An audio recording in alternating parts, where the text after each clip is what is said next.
everyone, and welcome back to Security Chats. I'm Joe Miller from the Microsoft Security Response Center, and like I mentioned last time, I work across internal and external research submissions, working with Microsoft's AI products to help drive mitigations. As we build towards Zero-Day Quest live hacking event, I'm excited to continue our series with a conversation that digs again back into how researchers think, they choose their problems, and they turn their ideas into impact. And joining me today from our UK offices is Santiago Zanella, principal researcher in AI security and privacy at Azure Research. And I'm really excited about this one. Santiago's work sits at the intersection of research into foundational AI security issues and also real-world defenses. And I'm looking forward to his take on where AI security is and where it's headed. In addition to regularly supporting the MSRC's research effort, Santiago is also consistently publishing research to enhance the broader AI security community. So his insights should be make for a really great conversation. So while we talk, I'm going to leave it on our resources slides like last time so that there's links to past sessions, bounty info, and more. And for those tuning in, like Lynn mentioned, feel free to add questions as we go. There will be some time at the end for Q&A that Santiago will be able to talk about. So Santiago, it's great to see you again, and thanks for being here. To get us started, I'll turn it over. You can just tell us a little bit about your background and your path into AI security and what you do in the space. Yeah, so where to start? I'm originally from Mexico, that's the country I was born in, but I grew up in Argentina, and so it seems that we have a lot of researchers from South America, seeing that Esteban Douglas time. So I done most of my research most of my career in Europe, though. So I did my PhD in France, in a beautiful place, very very close to the Côte d'Azur. So I have very fond memories of that. I did a postdoc in Madrid, in Spain, and then I joined Microsoft here in Cambridge, in the UK. So I joined in today from the UK. I'm a researcher in this organization called Azure Research. It is a relatively young team, young organization. So we report to the CTO of Azure, who is Mark Rosinovich. Some of you may know him. Before that, my team was part of Microsoft Research. That's a more established organization, maybe people are more familiar with. And I've been with Microsoft for more than 10 years, I realize. So it's a really time does fly. On a technical note, I'm a computer scientist by training. So I did my undergrad in Argentina in computer science. But I have been doing research on security and privacy for the past 20 years. So I use here the term research in a very broad and comprehensive manner. So including the kind of academic research I have been doing, publishing about, so fundamental academic research, but also vulnerability research, which is adjacent, and sometimes I wander also into the sidelines and go into vulnerability research, security research, which is what brings us all here today. So how did I get into security research or vulnerability research? So I follow this traditional academic path, starting from undergrad degree on computer science, a PhD, postdoc, and then Microsoft Research. I've done research in many areas, from programming language theory, very abstract things like formal methods, program verification, cryptography, and lately on machine learning and AI. So always with the security or at least privacy angle. I think that what got me interested into security in the first place is understanding how systems work. When you take this mathematical perspective on systems, then you realize that people make a lot of assumptions about how the systems are deployed in practice, how they work, and so you discover all sorts of ways of breaking those assumptions and attacking the systems. That's a bit of the high-level picture of how I got into this. Very cool. It's really interesting. You have an extremely strong academic background. And one of the things I've noticed from a lot of our early submissions in the AI space where I work is we have a disproportionate amount of submitters from academia right now versus industry. And so I think that's interesting, and I wonder if it kind of lends itself in the early stages of a new security lane for academic research versus maybe professional security researchers and things like that. So that's interesting. I'm curious what you're working on right now. What excites you right now in your research, and kind of what's your big project that you have underway currently? So lots of things. So the summer is the time of the year where we host a lot of amazing interns. So we just wrap up chips on AI security, and I still co-supervising one remotely with the. So that give me a lot of opportunity to interact with very enthusiastic and young and amazing researchers. So I cannot tell much about those internships because it's bleeding edge research, really. But so the general overarching theme of the research is on finding ways of securing AI systems. So we know how to attack them. We know that they can be attacked. So we're trying to find more fundamental ways of securing them that go a bit beyond what people have been doing lately. So rather than having layers of probabilistic defenses that try to stop things like prompt injection attacks, so we have a probabilistic AI classifier that's a first. It's a good first approximation of stopping naive or attacks that are not very sophisticated, but in the end, sophisticated, motivated attacker will get through those layers of defenses.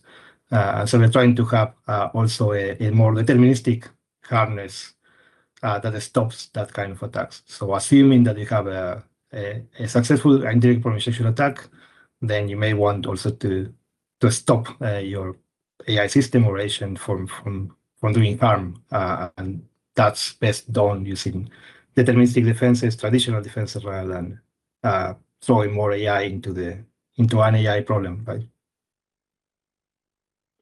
Oh, that's interesting. So is it focused on both security and safety harms? It sounds a little bit like training it to prevent both in a sense.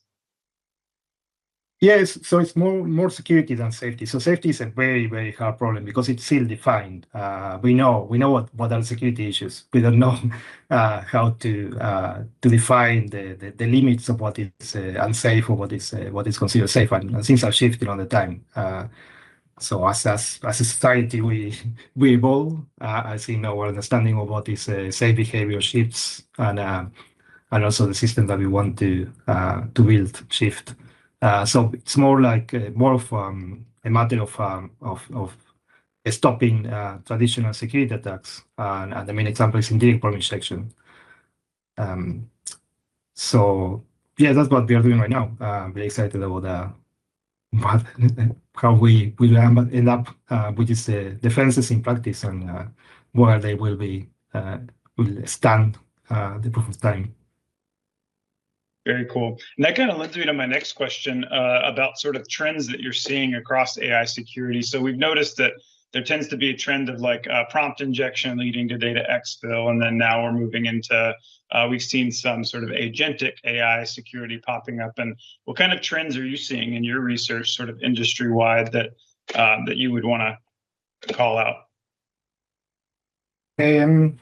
Yeah, so we are increasing the autonomy of the systems, right? So we have these incredibly powerful AI components, mainly LLMs, but the LLMs augmented with tool capabilities, they are tremendously powerful. So we have this tool that we can use to build many different kind of systems. I think we have been holding out on giving them full autonomy. So that's partly because the models weren't as powerful as we wished at solving complex tasks, but also because we were aware of the security problems of doing that. But we are still start to see companies being less, let's say, less conservative about that, and systems like cloud computer use or OpenAI's operator or OpenAI's agent now. So this kind of computer use agents or browser use agents, and when you unleash the autonomy of these systems in the wild, so with access to confidential data, credentials, because you want them to do some useful task and you want them to operate on your behalf. So you're going to give them some information about you, some credentials that you hold. And if you don't have controls or harnesses around that, then that can go very, very wrong. So I think that we are going to see the systems deployed in practice. We are going to see AI moving very fast and breaking things. We'll find ways of fixing that. We learn along the way. So it's not going as slow. So we are just catching up with the trends security-wise. So we hope that we have enough mitigations, enough defenses in practice, so that when we deploy a system, we are sure they're not going to be attacked. That's interesting. So would you think that the currently attackers are moving faster than defenders, or how would you kind of feel the cat and mouse game is right now in terms of offense and defense? Good question. Yeah, I think that capability or utility trumps security these days. So we are more concerned about making useful systems and a bit less concerned about making them secure in the first place. So I think for the time being, probably attackers have the upper hand because we are just learning how to secure the systems well. But I think in the long term, AI will give probably defenders the upper hand. So prevent and be proactive about exploring the threat surface and before deployment, so that we know what to expect in practice in the real world. I think AI will be a net probably security gain in long term. Not right now, probably, but in long term it will be. Awesome. Yeah, I kind of agree. One of the first things that came to mind is a lot of the AI security products are popping up is it could eliminate alert fatigue. That was a big issue back when I worked in a SOC role. And so I'm excited for whenever it catches up and can kind of eliminate some of that humanness problems. I would love to hear about either some recent research project that you wrapped up or something that you're working on currently. I know it's tough to share sort of details, but if you're able to, something that your team recently worked on, published, or anything like that, that'd be great. Yeah, so I just got my my physical issue of the communications of the ACM, and I'm very, very proud of this article we published with Mark Rusinovich and Jonathan Sanger and Ahmed Salem, a colleague of mine. But we talk about the inherent risks of LLMs. So we cover hallucinations, which are more of a correctness or safety issue. Same for jailbreaks, and also prompt injection attacks, which are a security issue. And so I'm working actively on that topic on designing defenses against the indirect prompt injection attacks. So we have a preprint, an archive paper. Probably can share the link. We can share the link later. Proposing a deterministic defense against indirect prompt injection attacks. And if you're familiar with Simon Willison's log, it's a person I have a lot of respect for. And so he has a blog, and he has a series of blog posts on indirect prompt injection attacks. And he very early, I think 2023, he proposed this a design pattern called the dual-LLM. So of course, you know that there's the problem with the separation between data and instructions in LLMs. It's a problem that cannot be solved unless you restrict what the LLMs can do drastically and make them much less useful. So we are stuck with this architecture, like transformers that mix up instructions and data. So once we have that inherent mix up and the impossibility of separation between the two channels, then there are very few things that you can do. So you have to work around the LLMs rather than trying to see what happens inside the LLM. So you treat them as black boxes, opaque boxes. And so he proposes this dual LLM pattern where you have on one way a privileged LLM, which is used for planning and deciding which tools to call, for instance, which actions to take. Separately, you have a quarantined LLM, which is to extract information from untrusted data.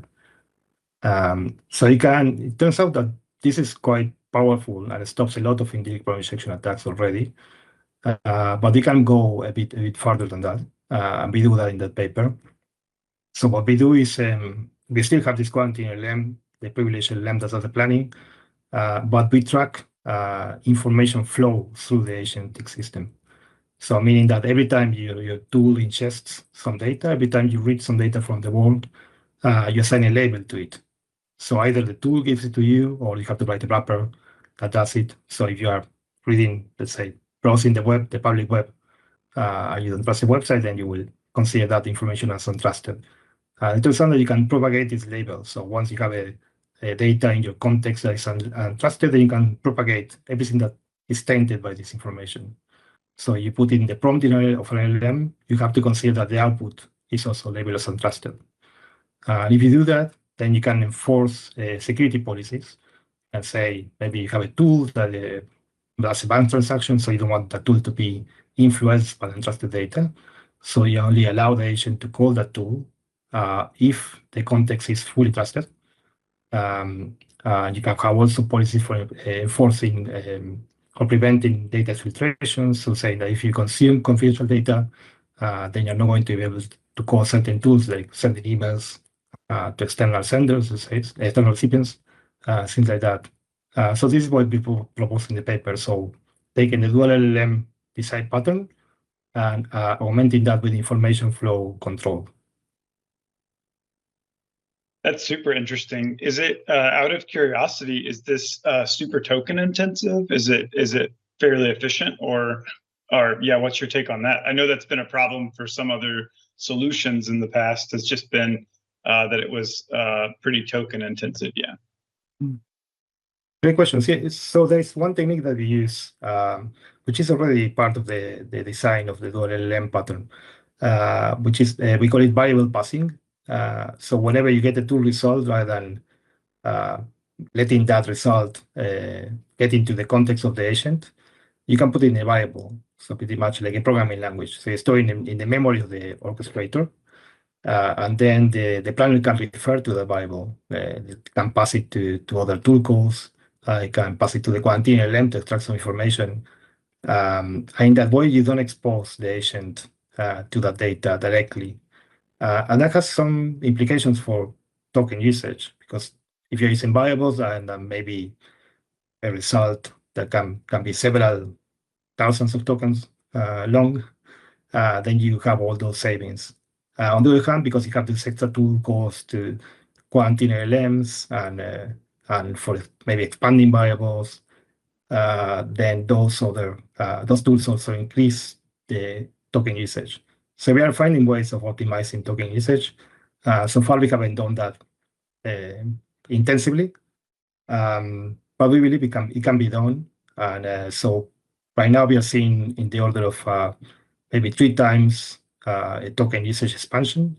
So we use 3 times more tokens than in a basic planner that doesn't have any of these defenses.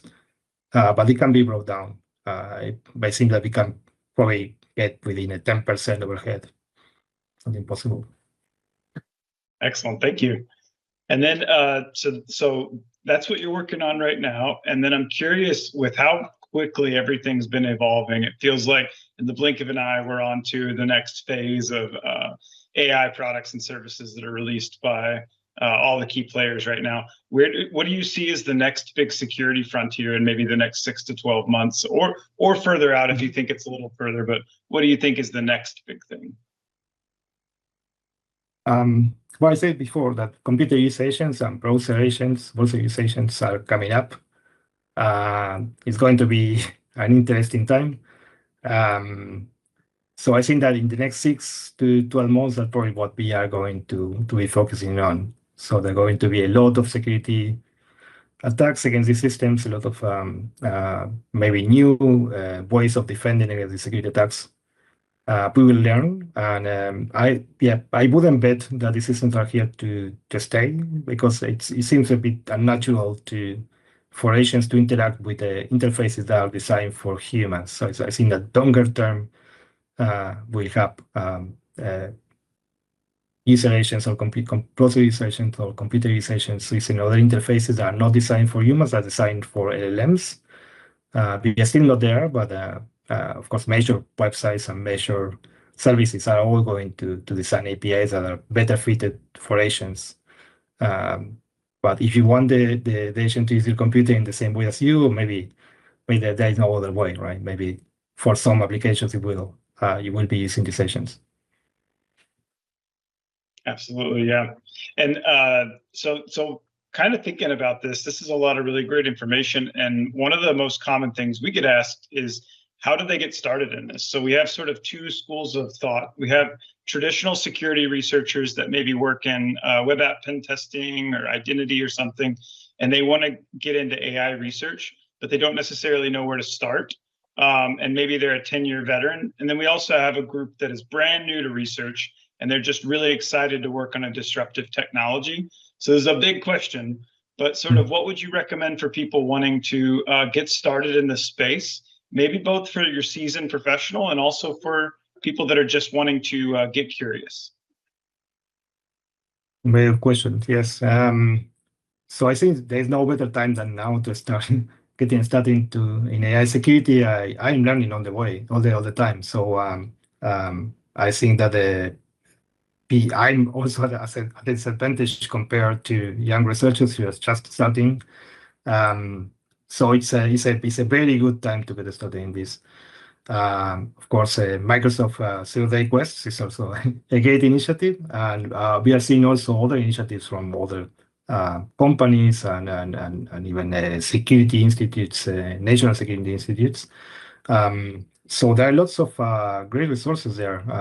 So I myself do enjoy participating in CTFs or challenges around AI security. So we organized one of our own at the end of last year, beginning of this year. It was more for academic CTF. So it was submitted to an academic a competition track of an academic conference, but it was open to the general public. We did that in collaboration with the MSRC, the Microsoft Security Response Center. It was a competition around indirect prompt injection attacks, so we call it LL mail inject. It was a mail application mailing or like an Outlook agent, you can think of it. So we gave the attacker the possibility of injecting messages into the inbox of the user, and then based on that, bypassing defenses, a series of defenses that we put on top, including probabilistic defenses and some other more sophisticated defenses. And I think the lesson that we learned from that is that these things all of the defenses were broken eventually. So some were more successful than others. But yeah, we learned a lot of great lessons from the competition. So similar competitions. So I participated in the Grace One Arena. So this a series of challenges designed in cooperation with the AI labs, but also safety or security institutes like the UK AI Security Institute. And they have a lot of very cool challenges. So if people want to learn, that's a great place to start. So you learn the fundamentals of how to attack AI systems. You may not learn how the systems are deployed in practice. Of course, it's a scenario in the NCCTF scenario, but you can get a very good kind of how things can be attacked. Also very similar to that one, Gandalf, Lakera Gandalf's challenges are also a bit less sophisticated, although they have this, they announced it today, a new Asian breaking challenge that I'm very excited about. So I participated in the beta testing of that system. It's also a great place to start. Also, designing collaboration with the UK AI Security Institute. And going beyond CTFs, I encourage you to read this blog. So there's Simon Willison's blog is a great resource. He realized very early about the problem with the problem injection attacks. And he has a series going back to 2023 describing a lot of attacks and defenses and maybe ways of mitigating them.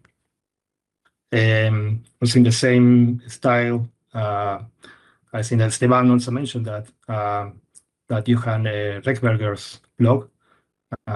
His nickname is Wunderbussy. He has been running this through August.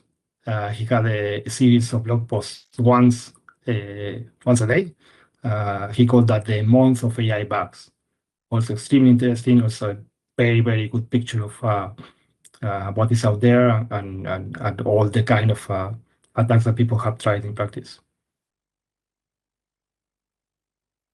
That's awesome. That's a lot of really great information. We'll make sure for everybody watching, we'll share these links in the chat as well, and they'll be available in the YouTube link as well. So we will make sure that all of this information is kind of captured as really solid resources. And yeah, that's really great information. And we've noticed too that there's a lot of it's a great opportunity for pioneering right now in this space. A lot of the same names are popping up, a lot of the same resources and blogs. And so it's a great opportunity for researchers to get involved, just because you can, build profile right now. It's a good place to be to sort of be one of the first in the area. And yeah, I've noticed a lot of new CTFs popping up, as well as hack the box lanes and things like that. So it seems like more and more content is available for all skill levels, which is really nice. And you had shared the Gandalf site with me before, and I played around with it, and I lost 3 hours of my life just playing in there and having a good time. So it's very approachable for just about anybody. And so yeah, so that was just my thoughts on that. My last kind of question that I'll have before I can open it up for Q&A, if we have any, is what's the hardest part about defending AI systems compared to traditional software? In my opinion, we've noticed that the sort of probabilistic, deterministic nature has made it tricky to reproduce issues sometimes, and made it a little bit of a challenge from the mitigation standpoint. But I'd be curious, from your point of view, what's the biggest challenge compared to the two? Yeah, so it's I think it's a different kind of risk compared to traditional systems, traditional software systems. Even I mean, systems deployed in practice have a concurrency and maybe an unpredictable environment, unpredictable networks, all kind of things that can go wrong and introduce some stochasticity into the system. That makes it hard to reproduce issues, but also hard to secure or make the system behave in practice. But with AI, I think we become these unreliable stochastic AI components that we are putting at the heart of the system. So they are fundamental mechanism that directs how the system behaves. So they are very, very hard to secure because of that. Also hard to reproduce security issues because of the same thing. But these components are extremely powerful. So LLMs. I've been really, really surprised with some of the behavior that I see emerging. But they are unreliable. So you try once, they work great. You try a second time, they do horrible wrong. So I think you have to work. You have to build harnesses around them to build control and monitoring systems around them, so that they, at least if something goes wrong, you have control. You keep control. So yeah, I think that's what fundamentally different about the AI systems, that you have this unreliable component at the heart of the system, which is stochastic. When it works, but it doesn't, you have to have a backup. Let me check our Q&A real quick, see if there's any questions. You kind of talked a little bit about this, but this is a little bit more specific in terms of resources, but is there any tools or capabilities that you think are valuable? So we have some tools that have been recommended in the past from like our own AI red team, such as Pirate. Is there any other tools that you leverage or that you think is important for people to learn? Yeah, Pirate is excellent. I will second that recommendation. Also very similar to Pirate, Inspect AI is a system by the UK AC. Also very similar to Pirate in some ways. Beyond that, I think there's some academic research that is very, very useful in practice. Not that well known. So two things that I have used in practice that can be part of a tool set of a security researcher. So people don't know that. The RAG systems or retrieval augmented generation systems, they are based on the semantic search. So to do semantic search, you first index a corpus of documents. And the way you do that is you generate embeddings of those documents. So these are very short bit vectors that capture the semantics of the document. And then when you want to retrieve, you just do a closest embedding search. Right? You search the neighbors of the query that you have, and then you retrieve the documents according to that. But these embeddings, they are long enough to encode very interesting information, and they can be inverted. So you can, even though they are significantly smaller than the original document, they have sufficient capacity to encode information, including when the document is short enough, the full document verbatim. And this is not well known that this embedding can be inverted. So there is academic research on that. There's an attack called back-to-text, which does exactly this. So you train a model to invert embeddings from a target embedding model. And this has been out there for a couple of years now. And I have just seen another paper trying to reproduce the results, and they will reproduce them very effectively. So this is very relevant right now. So that means that you have to protect embeddings in the same way as you protect the documents. You are concerned about confidentiality or privacy. So that's one tool that I would recommend to look into. The other one is optimization-based attacks. So there's one called GCG. So it's a way of optimizing prompts to elicit some target behavior from an LLM. And surprisingly, this when you optimize using a model, maybe you need to have access to the voice of the model. So you can do this only with open voice models. But surprisingly, these attacks transfer in practice.